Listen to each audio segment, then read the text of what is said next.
Murugan TV channel நேயர்கள் அனைவருக்கும் வணக்கம்.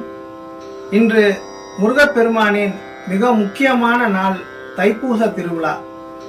இந்த நன்னாளில் விரதம் இருந்து வீட்டிலிருந்து முருக கடவுளின் 6 படை வீடுகளுக்கு பாத யாத்திரை போவது வழக்கம். இந்த தைப்பூச நாளின் முக்கிய வரலாறு பற்றி தெரிந்து கொள்வோம். இதில் முதல் விஷயம், இந்த உலகில் முதலில் உயிர்ப்பித்த பொருள் அது நீரிலிருந்து தோன்றியது என்றும் அந்த நாள்தான் தைப்பூச நாள் என்றும் நம் சமய சித்தர்களும் விஞ்ஞானிகளும் சொல்கின்றனர்.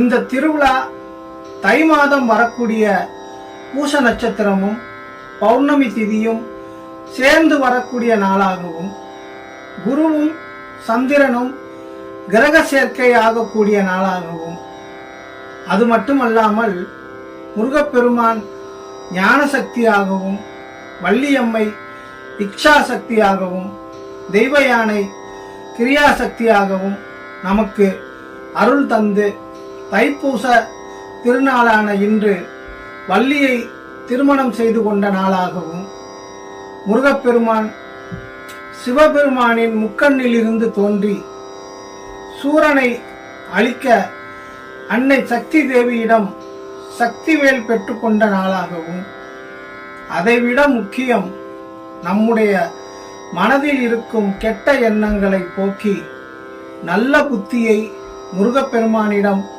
கேட்கும் இந்த தைப்பூச திருநாளில் கந்தனிடம் அருள் பெற்று நாம் எப்போதும் இன்புற்று வாழலாம். ஓம் சரவணபவ முருகா சரணம். இந்த வீடியோ உங்களுக்கு பிடிச்சா லைக் பண்ணுங்க, சப்ஸ்கிரைப் பண்ணுங்க, பெல் ஐக்கானை அழுத்தி கீழே டிஸ்கிரிப்ஷன்ல இருக்கிற தைப்பூச திருவிழா பாடல் நான் பாடியிருக்கேன், நீங்க கேட்டு மகிழலாம். நன்றி, வணக்கம்.